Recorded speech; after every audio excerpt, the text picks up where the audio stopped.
Subscribe कीजिए knowledge blockbuster को और प्रेस कीजिए बेल आइकन हमारे वीडियो सबसे पहले देखने के लिए। DA hike employ news. कर्मचारियों के लिए खुशखबरी, नए साल में वेतन और भत्तों में होगी भारी बढ़ोतरी हुई। DA hike employ news. केंद्र सरकार के लाखों कर्मचारियों और पेंशन भोगियों के लिए 2026 की शुरुआत नई उम्मीदें लेकर आ रही है। बढ़ती महंगाई के बीच जीवन यापन को सुगम बनाने के लिए सरकार जल्द ही महंगाई भत्ते डाक में संशोधन और 8वें वेतन आयोग की दिशा में बड़े कदम उठा सकती है।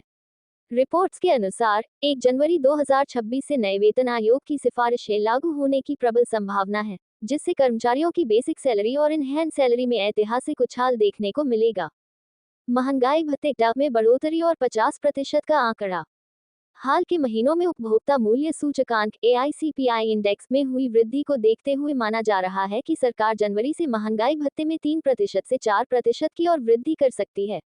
गौरतलब है कि जब महंगाई भत्ता 50% की सीमा को पार कर जाता है, तो इसके वेतन ढांचे में विलय और भत्तों के पुनरीक्षण की प्रक्रिया तेज हो जाती है।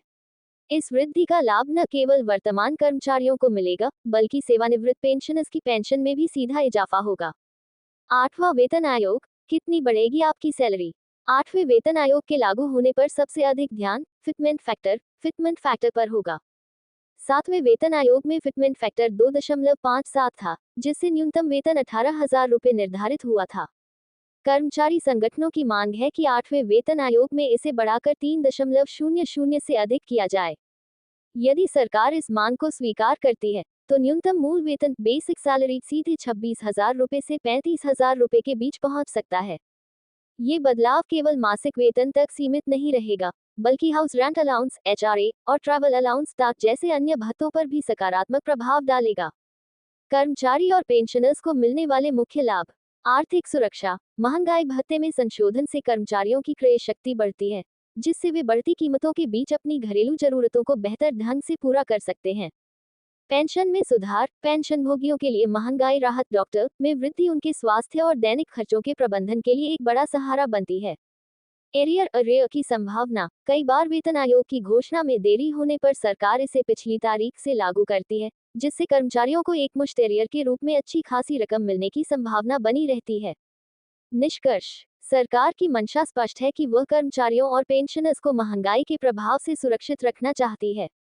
जनवरी 2026 में होने वाले संभावित निर्णय न केवल कर्मचारियों के चेहरों पर मुस्कान लाएंगे, बल्कि भारतीय अर्थव्यवस्था में मांग और खर्च को भी बढ़ावा देंगे।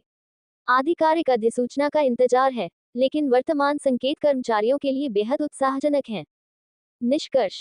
सरकार की मंशा स्पष्ट है कि वह कर्मचारियों और पेंशनर्स को महंगाई के प्रभाव से सुरक्षित रखना चाहती है।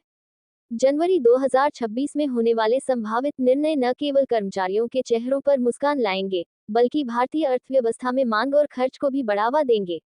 आधिकारिक अधिसूचना का इंतजार है, लेकिन वर्तमान संकेत कर्मचारियों के लिए बेहद उत्साहजनक हैं। डिस्क्लेमर। अस्वीकरण। ये वीडियो केवल जानकारी के उद्देश्य से लिखा गया है। किसी भी निर्णय से पहले EPFO की आधिकारिक वेबसाइट या हेल्प डेस्क से संपर्क करें। ये वीडियो सिर्फ एजुकेशनल पर्पस के लिए बनाई गई है। कोई भी जॉब या कोई भी एप्लीकेशन या कोई जानकारी देने से पहले ऑफिशियल वेबसाइट विजिट करके खुद से नॉलेज लेकर अप्लाई करें। और ये वीडियो अगर आपको अच्छी लगी तो इसे लाइक और शेयर ज़रूर करिए और इस वीडियो को देखने के लिए धन्यवाद।